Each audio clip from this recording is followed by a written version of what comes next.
Hi friends. So ನಾನು ಈ video ಮಾಡ್ತಿರೋದು ಕಾರಣ ಬಂದು ಕೆಲವೊಂದು ಸತಿ ಪೇಷನ್ಸ್ ಎಷ್ಟು ಮುಖ್ಯ ಆಗುತ್ತೆ ಅಂತ ಹೇಳೋಕ್ಕೆ. ನಾನೀಗ ತೋರಿಸ್ತಾ ಇರೋ ಗಿಡ ಇದೆಯಲ್ಲ, ಇದು ಬಂದು ವಾಟರ್ ಆ್ಯಪಲ್ ಮರ.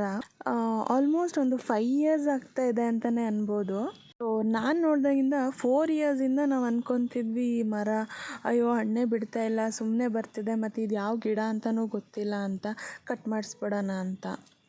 ಆದರೂ ಸರಿ ಇನ್ನೊಂದು ಸ್ವಲ್ಪ ದಿನ ನೋಡೋಣ ಅಂತ ಅಂದ್ಕೊಂಡು ಸುಮ್ಮನಾಗ್ತಿದ್ವಿ. ಬಟ್ ನಿಜವಾಗ್ಲೂ ಇವತ್ತು ಎಷ್ಟು ಖುಷಿ ಅನ್ನಿಸ್ತಿದೆ ಅಂದರೆ ಮರದ ತುಂಬ ಕಾಯಿಗಳು ಲೈಫಲ್ಲೂ ಅಷ್ಟೇ ಯಾವಾಗ ಏನೇನಾಗಬೇಕೋ ಆವಾಗಲೇ ಆಗುತ್ತೆ. ಸೊ ಅಲ್ಲಿವರೆಗೂ ನಾವು ತಾಳ್ಮೆಯಿಂದ ಇರಬೇಕು. ಯಾವ ನಾಯಿಗಳು ಹೆಂಗಾದರೂ ಬೊಗಳ್ಕೊಂಡು ಹೋಗಲಿ ಅಂದ್ಬಿಟ್ಟು ನಮ್ಮ ಕೆಲಸ ನಾವು ಮಾಡ್ತಾ ಇರಬೇಕು. ಅದಕ್ಕೆ ಪ್ರತಿಫಲ ಸಿಕ್ಕೇ ಸಿಗುತ್ತೆ. ಅದು ಯಾವಾಗ ಸಿಗಬೇಕೋ ಆ ಒಳ್ಳೆ ಟೈಮಲ್ಲಿ ಸಿಕ್ಕೇ ಸಿಗುತ್ತೆ. ಅಲ್ಲಿವರೆಗೂ ನಾವು ಕಾಯಬೇಕು. ಸೊ ಇದೊಂದು ಬೆಸ್ಟ್ ಎಕ್ಸಾಂಪಲ್.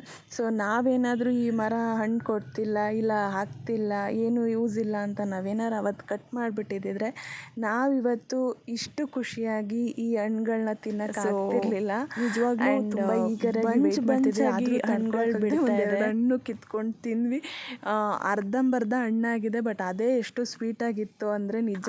ಇದರಲ್ಲಿ ನಮ್ಮ ಲ್ಯೂಕು ಕೂಡ ಅದನ್ನು ಬಿಡ್ತಾ ಇಲ್ಲ, ಹಣ್ಣನ್ನು ತಿಂತಾ ಇದ್ದಾನೆ. ಸೊ ನಿಮಗೇನಾದರೂ ನಮ್ಮ ಗಾರ್ಡನಲ್ಲಿ ಇನ್ನೂ ಏನೇನು ಥರದ ಗಿಡಗಳು, ಮರಗಳು ಆ್ಯಂಡ್ ಯಾವ್ಯಾವ ಫ್ರೂಟ್ ಗಿಡ, ಮರ ಆ್ಯಂಡ್ ಯಾವ್ಯಾವ ಫ್ಲವರ್ಸ್ದು ನಾವು ಇಟ್ಟಿದ್ದೀವಿ, ಬೆಳೆಸಿದ್ದೀವಿ ಅಂತ ತಿಳ್ಕೊಬೇಕು ಅಂದರೆ ಸೊ ನನ್ನ ಕಮೆಂಟಿಗೆ ಬಂದು ನೆಕ್ಸ್ಟ್ ವೀಡಿಯೋ ಪಾರ್ಟ್ 2 ಅಂತ ಕಮೆಂಟ್ ಮಾಡಿ. ಸೊ ನಾನು ನಿಮಗೆಲ್ಲ ನೆಕ್ಸ್ಟ್ ವೀಡಿಯೋ ನಮ್ಮ ಗಾರ್ಡನಲ್ಲಿರೋದು ಯಾವುದಾದ್ರೂ ಇನ್ನೊಂದು ಯಾವುದಾದ್ರೂ ಪ್ಲ್ಯಾಂಟ್ದು ವೀಡಿಯೋ ಮಾಡಿ ಹಾಕ್ತೀನಿ. Thank you.